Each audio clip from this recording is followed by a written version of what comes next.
and now 5 years down the line, it's been proven I have a rare disease. A yoga and chakra course is not going to fix this.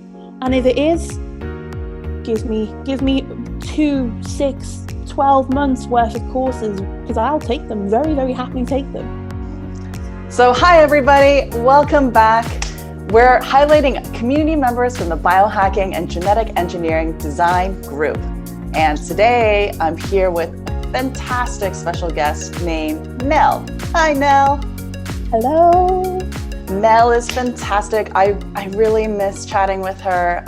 So I met her at a Bio Summit, which is a community-run conference out at MIT, and I met her through there, and I absolutely just like fell in love with her because across the room she's like, "Oi, are you that stupid cunt, Esther?" And I'm just like, "That's me."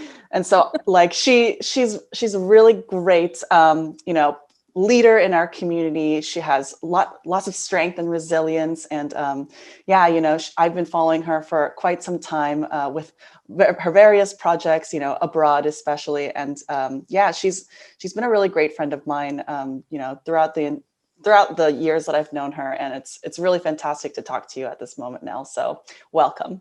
Hello. Yeah, I remember that at the Bio Summit. Actually, I remember being on that taxi with you, heading to Bus Lab, trying to figure out where we were actually going in that taxi, and then where we were going to head to afterwards. And then we had a whole discussion about the Open Insulin Project and trying to figure out all kinds of like weird things around that. And that was, I think, our first kind of connection. And then since then, it's just been kind of like all kinds of things in between and around. So yeah, it's super nice that you're doing these interviews and spreading the word about what other people are doing and not just over the internet. Yeah, for sure. So a part of what I really love about you, Nell, is like you really just break it down to all the bare bones, and just like you just say whatever the fuck is on your mind. And I think I really, really admire that about you. So but let's get cracking here. So, go ahead and introduce yourself briefly of, who you are and what you do and how you've been actively contributing to this community. Oh God. So I'm Nell. Originally from the UK. From Liverpool, moved to Copenhagen 2015. Got into science in 2016. Didn't really have a sciencey background. Wasn't really into science at all. Found the biohacking community because of various things, which we'll probably dive into as this interview goes along. And basically, I'm classified as self-taught biologist at the intersection of material science. So I teach people how to make really weird biomaterials with pretty much anything. The last project I did, I turned reindeer shit into paper. So I had reindeer shit sent to me from Finland in plastic doggy bags, which was interesting. And we made reindeer poo paper. And I just basically make a lot of really weird stuff and just call out people and ethics and sustainability and just debunk scientific myths, as well as just try and get more people aware of there's a whole community of science people, and we should really do more, be more, think more, and just be more maker. Yeah, totally. Something came up, especially in your health this year, and I wanted to, ask you a little bit about this rare disease that you've contracted. So, can you tell me a little bit more about, what's going on with your body, and how like, can you just tell us like the evolution of finding out all the way to like now in in like a couple of minutes, because I really want to get through what's going on and what kind of solutions have you come up with. So and tell me a bit about like some of like the feelings of just like going through this process as well. Like I would love to hear more about that. Yeah, so Jesus, it's a 3-part saga. That's all I can really say. So it started in 2015. So I had symptoms where I had tingling arms. So from my fingertips to my shoulder, tingling sensation, almost like sleeping. Consistent headaches, visual disturbances, pressure between and behind the eyes. All kinds of neurological problems, problems with my spine, problems with fluctuations of my weight consistently also. And yeah, basically over the past 5 years, medically gaslit by numerous doctors in numerous places and spaces.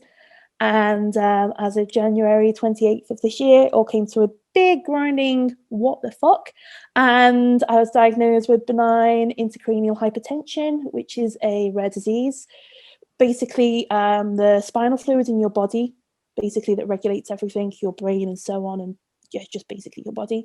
I create too much spinal fluid. So basically what happens is it goes into my brain, and in short term, not even scientific terms, it drowns my brain, causing problems with my eyes, my brain,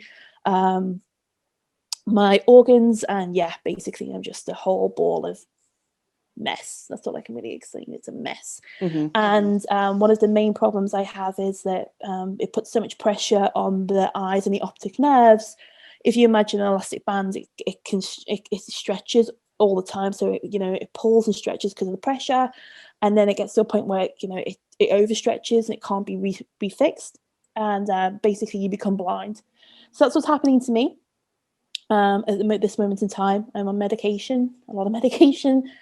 I'm on all kinds of different things. There's a lot of risks also with the medication, and yeah, it's an interesting rare disease because it affects so little people. It affects mostly women who are between the childbearing age. It also seems to like women who also seem to be slightly on the higher BMI scale, which is weird because when I first contracted this disease, I was not on the higher BMI scale. I was actually under the healthy BMI. So it's really weird because when I show the images to my neurologist, I have BMI, slips that show that, I was under a healthy weight. My BMI was under a healthy weight. My neurologist was just like, was that you? And I'm like, yeah, that's me hanging off a hoop from the ceiling, and doing pole fitness class for fun and living the Scandic dream. And yeah, here I am now with a rare disease, and I can't even walk up 4 flights of stairs without thinking that my body's going to give out. But yeah, basically there's no cure with a rare disease, so it's really down to science to try and figure out how can I fix this, or what can I fix it with, and can I fix it? Yeah, so I mean, it must have been real. I have not gone through anything like what you're going through, but it must have been really hard just figuring out, like, unraveling this like 5-year journey to finally get to this year and say, like, Yeah. holy shit, I'm going to be going blind. Like, this is actually what it is, like, after so much research. So like, tell me more about like finding out your disease, and then, because when I find out a disease, I get into like full panic mode of just like tearing through all the scientific papers. So yeah, what happened when you found out? So my diagnosis. So January 19th, I woke up. I had a slight headache. Thought nothing of it. And for the past prior month, I just had a weird stabbing ice pick sensation on my left frontal lobe, and I thought COVID. Just a COVID stress problem. Ignore it. I run a small business. Ignore it. And yeah, January, stabbing sensation consistently. Just ignored it. So the 19th, when I had the problem, it was like, okay, I got a headache. Yeah, whatever. Woke up the next day. I had a really terrible headache, almost like a migraine. Okay, just ignore it. Drink more water. Drink more water. The classic thing that the doctor always says. The day after, it was a Tuesday. Okay, I'm really bad. I have photosensitivity. I had terrible migraine, and I was starting to vomit. That's when I knew something was really wrong. Okay, close the curtains. Fluids, hydration. Don't do anything. Sleep. Wednesday, still really bad. Vomiting lots. Unable to keep anything down. Called my GP. My GP said, "Do you have any COVID symptoms?" I said, "Well, besides this stonking headache, no." She's like, "Okay, let's risk it." So I came to her clinic and I blacked out. So I blacked out in the clinic. She called the neurologist. The neurologist saw me at the hospital, and then they kept me in. And it took them a week. So I had 2 MRIs, 2 CT scans, and 2 lumbar punches. And basically, that's how they diagnosed me with, the fluoroscopy. And basically, they draw the fluids. and the fluid from my spine, opening pressure was 35, closing pressure was 50. And a normal average person, it's usually between anywhere from 12 opening and 25 closing. So that's kind of shows you that I have a abnormal amount, and basically, yeah, based on those diagnostics, that's what it was. Yeah. So, over like 5 years and, like doctors are not very transparent. So, and you mentioned this type of medical gaslighting. What is medical gaslighting, in the first place? And like, how did you just like, are you just like mad at these like doctors telling you that it's nothing? Medically gaslit is a term that's used within the chronic and invisible illness community, where your doctor or your medical physician tells you you're fine, there's nothing wrong with you, take a paracetamol, go to sleep, go for a walk in the park, do some yoga, you'll be fine, there's nothing wrong with you, see a psychiatrist, see a psychologist, when really, in reality, you are medically sick.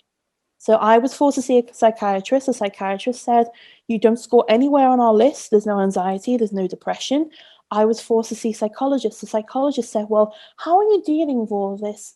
I said, how I deal with it is I just ignore it, because I know that I have a problem and you don't want to treat me. Oh, and how do you feel about this? How do I feel about it? Well, you're part of the problem, so I don't really want to talk to you. And then basically being told by various doctors, that there was nothing wrong with me and it was all in my head, and being told consistently by numerous doctors that it was all in my head contributes to this term of being medically gaslit.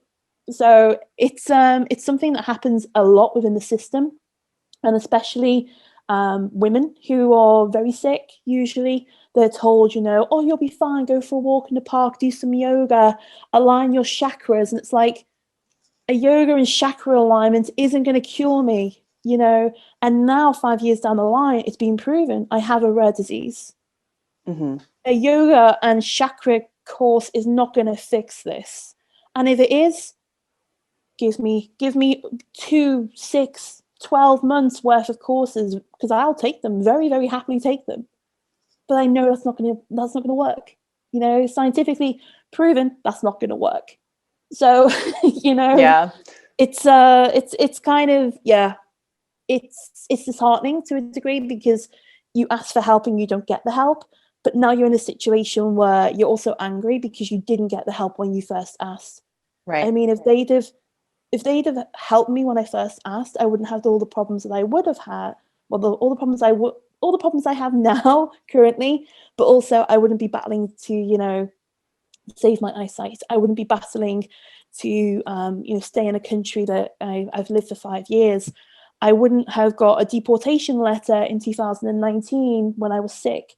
I was nearly deported from a country I call home based on the grounds of me being sick, because they didn't recognize that I was sick because I didn't have a full diagnosis. Right. So, if people would have actually done their jobs back when they were meant to, I wouldn't be in such a state that I am now. But in some hindsight, I managed to turn things around. I started a business because I needed to. I got married to my husband because, we needed a green, I'm not going to say a green card, but technically it was a green card option. And just in general, things worked out in a really strange way. But now I have a rare disease, and the next step is, how do I do something about that, and also help other people who have a rare disease, and make sure that other people learn what being medically gaslit is, and look at the signs and go, hang on, this isn't right. What can I do about this? So, it's really fantastic that you know about science, that you know how to read a paper, right? So like, do you think that your background in biology can help you like move forward and like figure out what's going on with your body, even though that you're not a medical professional? Like, what can you do actively? Let's say if you do come with a disease or something that you don't really know much about, and either your physician or doctor doesn't know much about. So what kind of steps or like groups are you joining to kind of help you, parse through all of this information?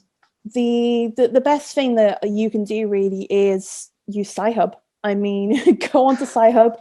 or just even type in your disease into, PubMed or a publication platform, type in your disease, rip it off in, Sci-Hub, take the paper to your medical physician person, whoever it is that's treating you, and say, hey, can you look into this? Hey, can we talk about this? Hey, some of my symptoms match this. And have a dialogue about what you've read, because the second that you start talking like a peer is the second that they start taking you seriously. Instead of being a patient, they treat you like a peer. And then they start going, okay, well, let's change your medication then. Oh, this sounds interesting. Let's do this, or let's change this, how we do this. And then you start seeing different outcomes. And because of that, you have a better patient care. So it really is about empowering yourself with the science, but also once you have a better patient care, maybe your quality of life becomes better. Maybe the medication works and your whole outcome becomes better. So it really has this kind of like whole circle outcome. I don't know everything about biology. I mean, I'm completely self-taught, pouring my own agar on Petri dishes and figuring out what mediums I need to make. I'm still like, am I doing this right? Like, I don't even have an autoclave. I use a pressure cooker like most DIY bio people. I mean, I have a really small DIY bio lab literally there next to me. Everything I do, I keep ethics in mind and safety and so on, and I work to a BSL-1 standard, but I'm not professional academia, So there are people who are going to question me, and there are people who are going to ask me, what are you doing this for, and why are you getting this? And, you shouldn't be able to read papers, but technically I should.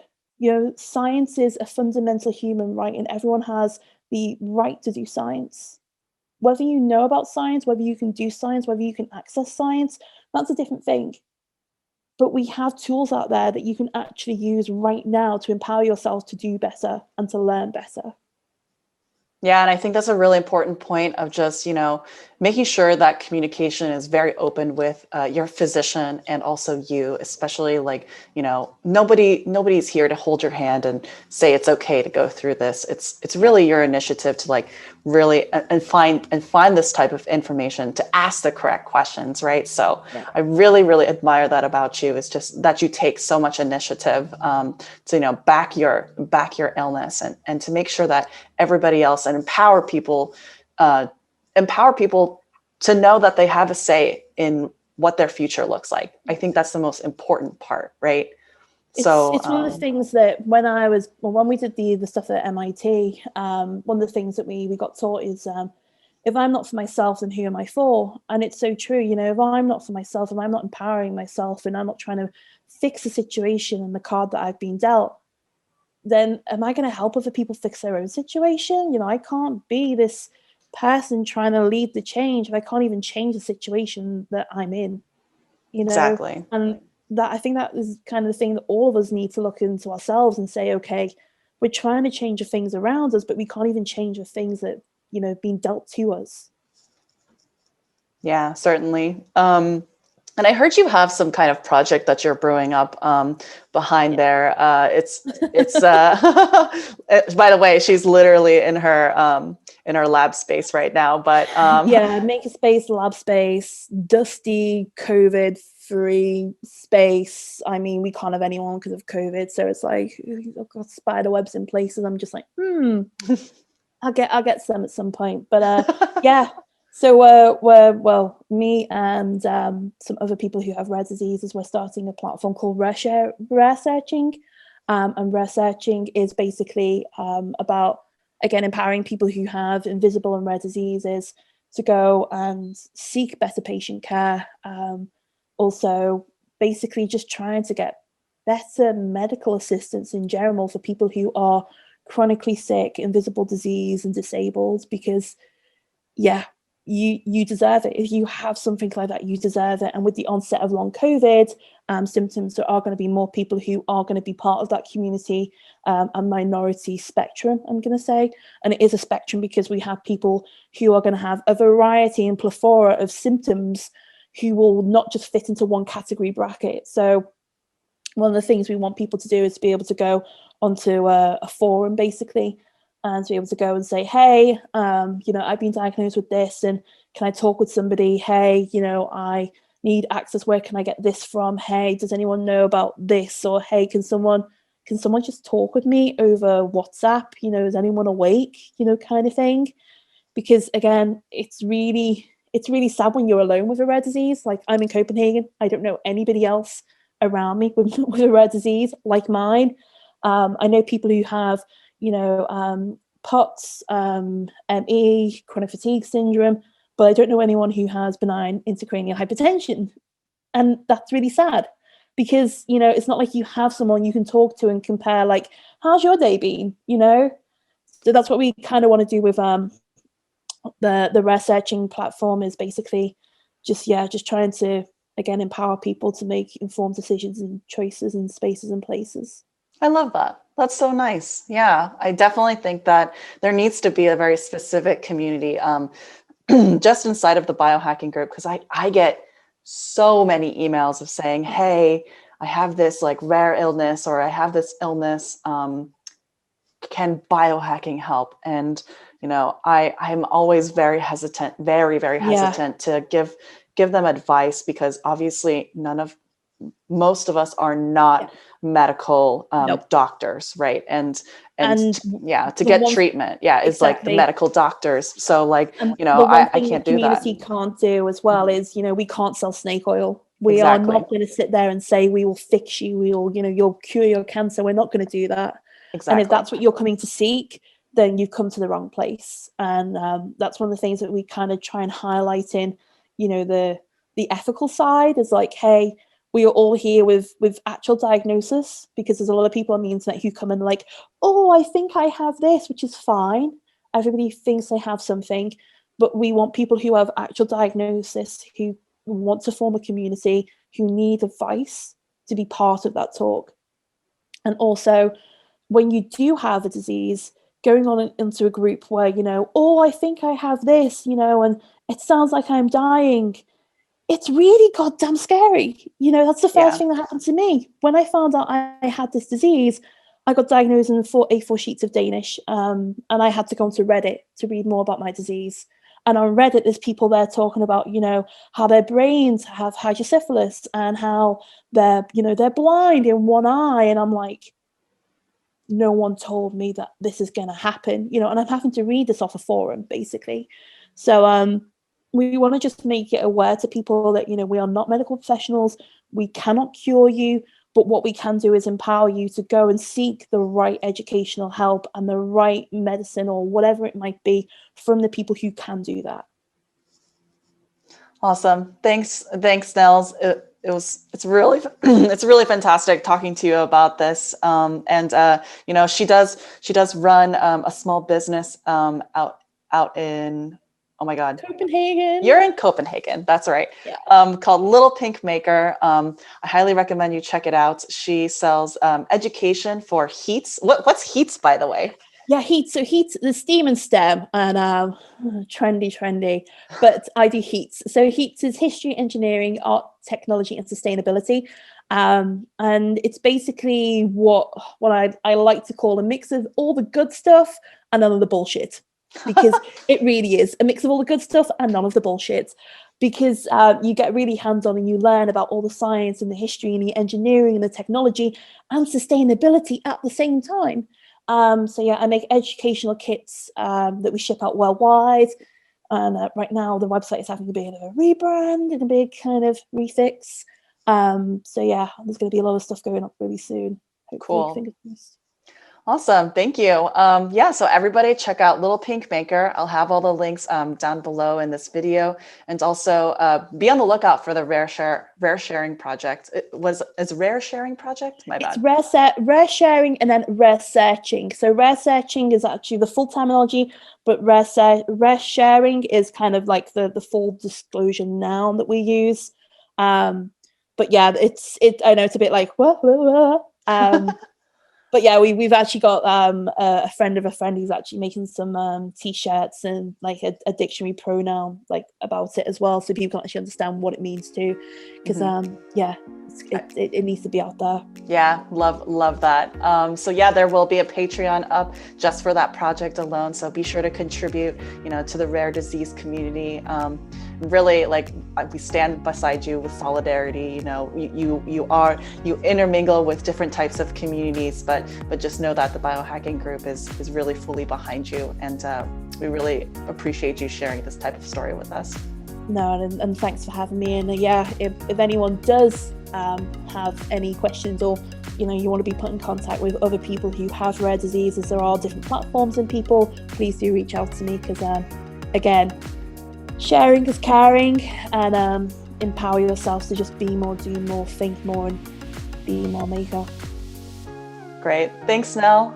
Yes. I wish you the best, but take care, and we'll see everybody next week. All right. Bye. Bye.